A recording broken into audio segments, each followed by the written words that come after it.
Hello, good afternoon. I'm learning things about my phone camera. Very, very nice. I was gonna go like,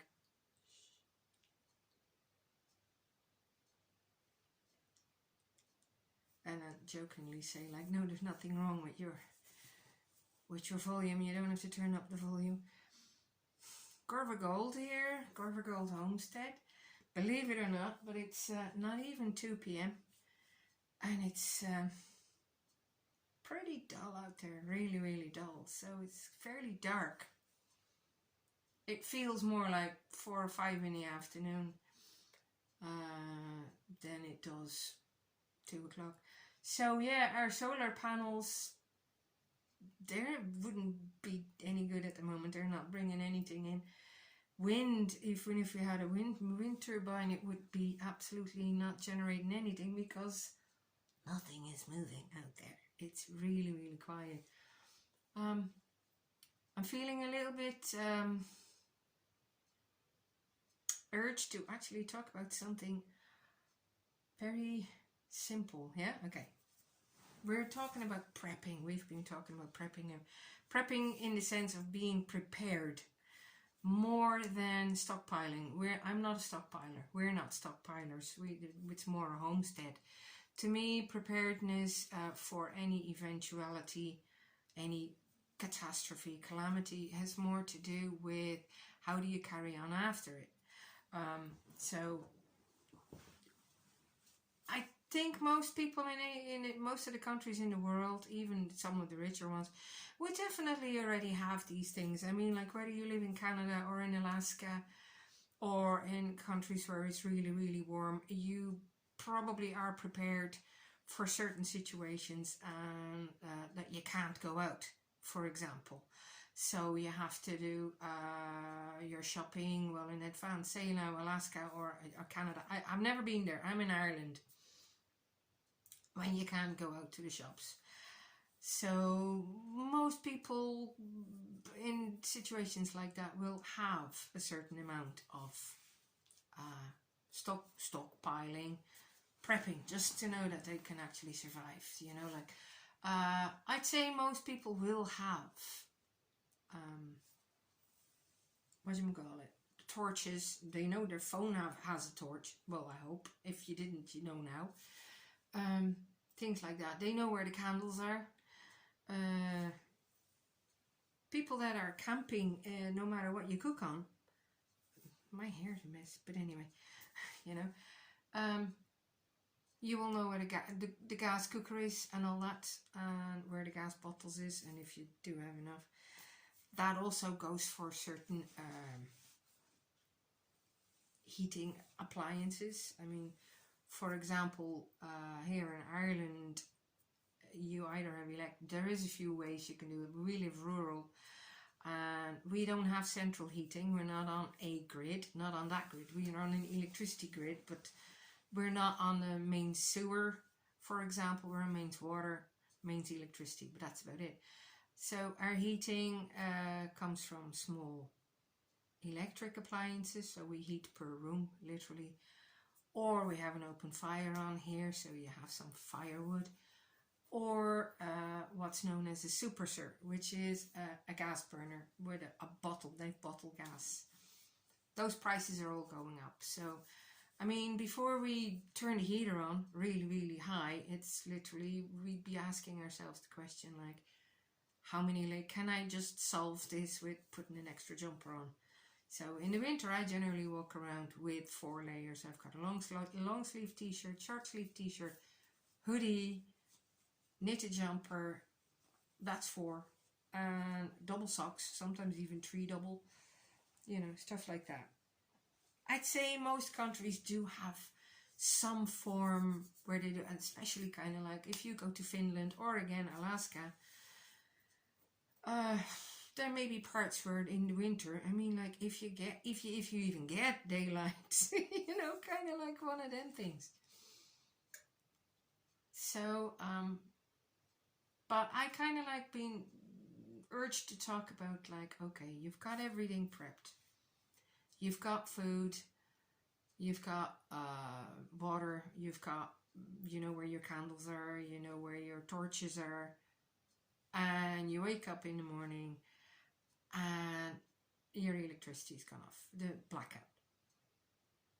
And you think nothing of it. Well, that's not the first time. You know where everything is. No panic. Only power doesn't come on at all. You try to use the internet, for example. No internet. There's nothing. So you try to ring emergency services. Even that is down. Everything is down. So you kind of maybe look outside a little bit and go like, well, I don't hear any cars. That's why I said shh as well. Listen.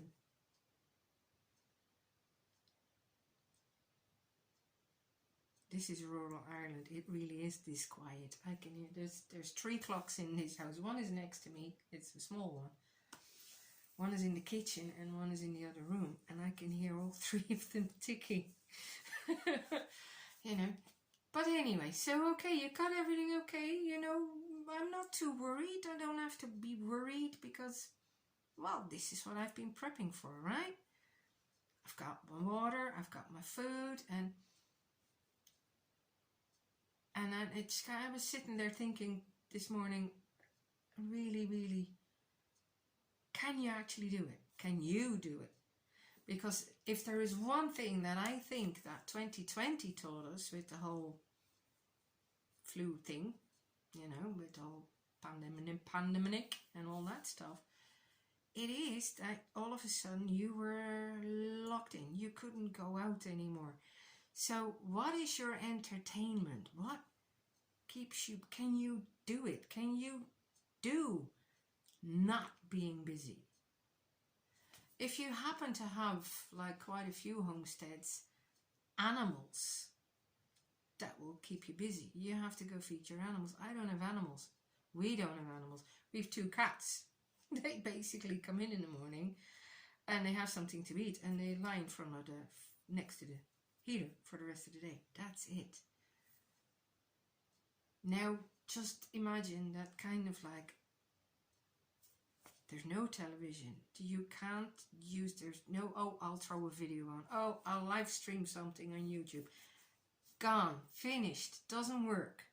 Or even if you do have something like for the first few hours, maybe even 1 or 2 days, and then your phone runs out of power and you don't know how to charge it back up because your generator ran out or anything like that. That's what I'm asking you. The ultimate test. Have you actually done that yet? Trying to do nothing. Absolutely nothing. Knowing that, well, you know, I've done everything. I prepped for everything. This is what I prepped for doing nothing. And now you have to do it. No matter what the scenario is, whether it is the pandemic or whether it is you end up in your bomb shelter or in a tornado shelter or, you know, God forbid. I mean, there's plenty of enough floods, and Katrina has shown that, and there's quite a few other situations where people had to go into shelters for 1 day, 2 day, 3 day, 5 day. Big hurricane, everything is gone, and you're sitting there. And you have to do nothing. Oh, the only thing you can do is wait. Wait until you're allowed to do something. Wait until you can go somewhere. Have you actually tried that yet? Have you sat in a hospital waiting room? I hate waiting in waiting rooms, by the way. I find that a waste of time. There must be other things I can do, better things I can do. You know. This is why my bug out place is here. We're in our bug out place. I hope. I hope I don't have to go somewhere else because we can. Everything that I want and everything that I possibly can want to keep me busy and entertained, even without electricity, would be here. What is your go-to thing? Can you do that? And can you do that for more than 1 day? Can you read without a Kindle? You know? My things is I'm a crafter, so I do a hell of a lot with wool. I'm trying to get rid of my pips. A pip is a project in progress. Yeah, that doesn't work because I actually kind of was down to 1 or 2, I think, and I added 3 today. So I'll show you. Yeah, I mean, this is yarn that I actually spun myself. This is pure silk. So I started a cowl. I also started, I have to kind of like, I might as well just turn it around for a minute. See if that works. See, can I do that? It says pause, but I don't see if I can turn it around.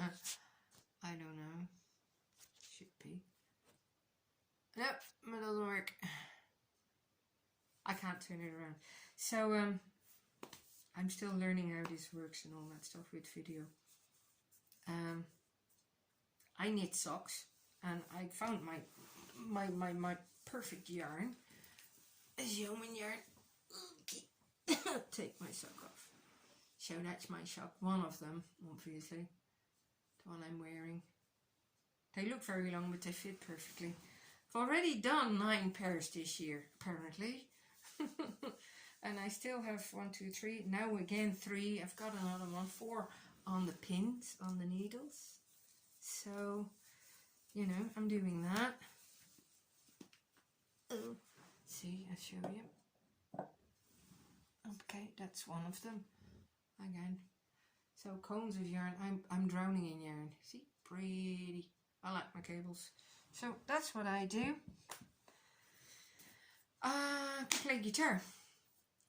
I like playing guitar. So when I'm only learning how to play guitar, and I learned that with books. I ordered a lot of books. 12 minutes already. I'm not gonna make this too long. The point is that I'm making is, can you actually do it? Do you have a deck of cards, for example, in your bug out bag? Pen and paper, because that's another thing I do. I write, and on certain occasions I have actually started writing stories in old copies, half empty copies from the kids or my own even, because the thing that I'm expecting is a big EMP, all electricity gone, and I will have lost everything I've ever written. So everything I've ever, not everything, because there is things lost. So now and again I feel the urge to I have to print it out now, because they're going to change the format. You started off with the floppy disks, all of a sudden floppy disks, no, and then you get the discs, the CDs, the CD-ROMs, I think. Yeah, I mean, newer laptops don't even have a disk drive, so then you got the USB sticks. I mean, I remember thinking, what is a USB? I remember asking somebody in a pub at some stage, and she was on about this little thing. It held 1,000 songs, and I went, can I ask you what that is? That was in 2003. It's not even that long ago. 2003, 4. And she looked at me and really, it's an MP3. Oh, okay. What's an MP3? They were the first USB sticks. I had no idea. So, yeah, your electricity goes. I'm still waiting for that EMP. At the moment, if there's an EMP, no television, no soaps. You're not watching Netflix anymore. You're not streaming anything anymore, because you're going to need your electricity, hopefully. Any of your CDs, your tapes, we love our music, like I said yesterday, won't work. So you'll have to sing. Reading, you'll have to do by daylight, if you're lucky enough to actually live in a place where there is daylight, because Alaska and Finland, the north of Norway and Sweden, in the middle of the winter, they don't have daylight. So can you do that? Can you actually do that? Do you know where the games are? Do you know those board games? Do you know where the Ludo is in your house? I do. Haven't played it in years, but I know where it is, at least, Can you do it? Now here, I can just about hear it playing. Can you do it? it actually happened. Whatever is going to happen, happened. Are you going to be in a bunker under the ground, or are you going to be in a refuge, in an evacuation center? And will you be able to do nothing? Because there is nothing to do. If you've no animals, no big animals, like I said, do you have that deck of cards? Do you know how to play solitaire? I believe it's called in English. We call it patience in the Netherlands. Patience. Do you know any other card games? Do you know board games? Any of these things? If there is one thing that 2020 was the opportunity to learn, is to learn to do nothing and to just sit it out. So let me know how you get on with doing nothing. Okay? All the best. Take care. Love you lots. Stay safe. And we'll talk again soon. Bye bye.